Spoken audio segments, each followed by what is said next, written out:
ওগো নবীজি আপনি কি জানেন না আল্লাহ কার জন্য বাড়ি বানাইছে? আল্লাহর নবী কামাতুল আলামিন ডাক দিয়া বলেন, না আমি তো জানি না আল্লাহ কার জন্য এত সুন্দর বাড়ি বানাইছে। এবার মহিলা ডাক দিয়ে বলে, নবীজি আপনি যদি জানতেন গো আল্লাহ কার জন্য বানাইছে, আপনি নবীর আনন্দের কোনো সীমা থাকতো না। নবীজি বলেন, আমার আগ্রহ বেড়ে গেল, না জানি আল্লাহ কার জন্য বানাইছে। নবী বলেন, বলো না আল্লাহ কার জন্য বানাইছেন? এবার মহিলা ডাক দিয়া বলেন, ওগো নবীজি এই বাড়ির মালিক হলো আপনার সাহাবী হযরত ওমর।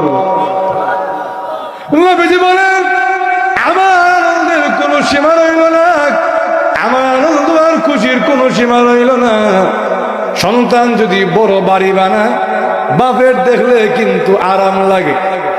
আমার ছেলে এত সুন্দর বাড়ি বানাইছে, বাপে ডাক দিয়া সবাই দেখায়।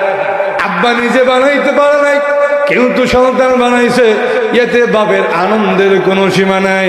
আল্লাহ নবী বলেন, আমার ওমরের জন্য আল্লাহ এত সুন্দর বাড়ি বানাইছে, আমি বিশ্ব নবী আনন্দে আত্মহান হয়ে গেলাম, আমার আনন্দের কোনো সীমা রইল না।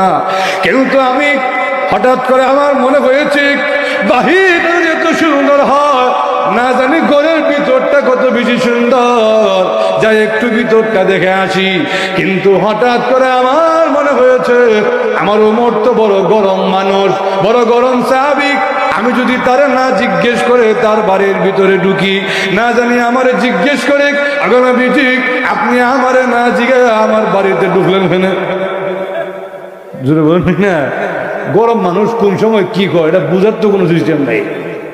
এটা জোরে বল না। আল্লাহর নবী বলেন, আমার ওমরের গায়রতের কথা মনে হয়েছে, এই জন্য আমি আর ওমরের বাড়ির ভিতরে ঢুকলাম না।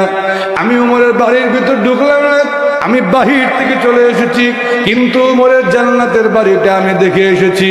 সাহাবাই কেরাম বলেন, আমরা তাকায় দেখি ওমর রাদিয়াল্লাহু তাআলা বাচ্চাদের মতন আও আও করে কান্না আরম্ভ করেছে। আর দেখে বলে, ওগো নবীজি আপনি যদি আমার জান্নাতের বাড়িটা দেখে আসতেন, আমি ওমরের জিন্দেগি সার্থক হয়ে যেত। ভিডিওটি ভালো লাগলে অবশ্যই শেয়ার করে দিবেন, অ্যান্ড থ্যাঙ্কস ফর ওয়াচিং।